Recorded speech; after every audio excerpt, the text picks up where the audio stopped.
In nature, any attempt to breach an ant colony is met with a swift and zero-tolerance biological security system. This fortress runs on a complex network of chemical communication. Every ant secretes and reads specific pheromones, creating a biological software that dictates exactly who belongs and who doesn't. The moment a foreign chemical signature registers on their antennae, that software triggers a coordinated and lethal defensive swarm. This efficiency is dedicated to one thing: protecting the colony's brood, the vulnerable eggs and larvae deep inside the nest. The result is an impenetrable network of cooperation that simply cannot be defeated by brute force. Yet, if you disturb an infested nest, the logic fails. The defensive worker ants ignore their own offspring to rescue a fleshy, alien larvae. These foreign grubs are actually devouring the ants' own eggs and larvae right in front of them. Instead of attacking, the ants treat these murderers like royalty, grooming them, protecting them, and prioritizing their safety over their own kin. This raises a difficult question. Why would a society built on zero-tolerance security actively nurture the predator that is eating its future? The culprit is a parasitic rove beetle called Xenodusa cava. It walks directly into the nest without heavy armor or specialized weapons. The beetle survives by deploying targeted chemical warfare to hack the ant's communication network. This vector diagram shows the beetle's primary tool. Located on its abdomen are trichomes, specialized golden tufts of hair. Glands at the base of these hairs secrete highly aromatic ethers, weaponizing a scent the ants are biologically programmed to seek out.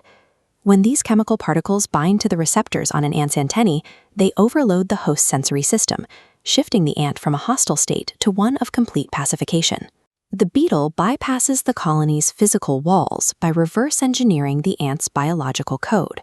Once inside, the ants flock to the beetle, licking the trichome secretions with intense, evident satisfaction. This chemical acts as a superstimulus, functioning much like a narcotic drug inside a human brain. The host workers become severely addicted, prioritizing their chemical fix over basic survival duties. Their hijacked caregiving instinct forces the ants to regurgitate liquid food directly into the mandibles of the adult beetles. This subjugation extends to the beetle's offspring. Because the adults are accepted as colony members, the beetle larvae freely roam the nursery, eating the ant brood without triggering any alarms. Manufactured pleasure has successfully subjugated every defensive reflex the colony possesses. Over time, this systemic addiction takes a severe physical toll on the colony's development. Starved by the beetles, the ants' larvae develop into stunted, deformed pseudogynes stuck between casts. The labor economy crashes.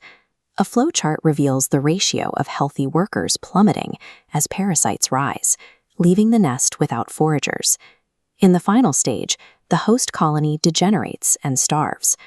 Once the resources are gone, the adult beetles simply leave to infect a new nest. The ultimate cost of this chemical exploit is the total eradication of the host society. Biologists like Julian S. Huxley studied these phenomena to understand the underlying mechanics of parasitism.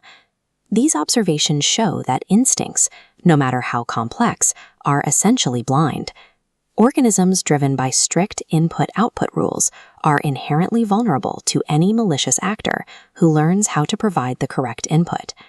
We often assume evolution favors physical strength, armor, or speed, but biological manipulation bypasses those defenses entirely.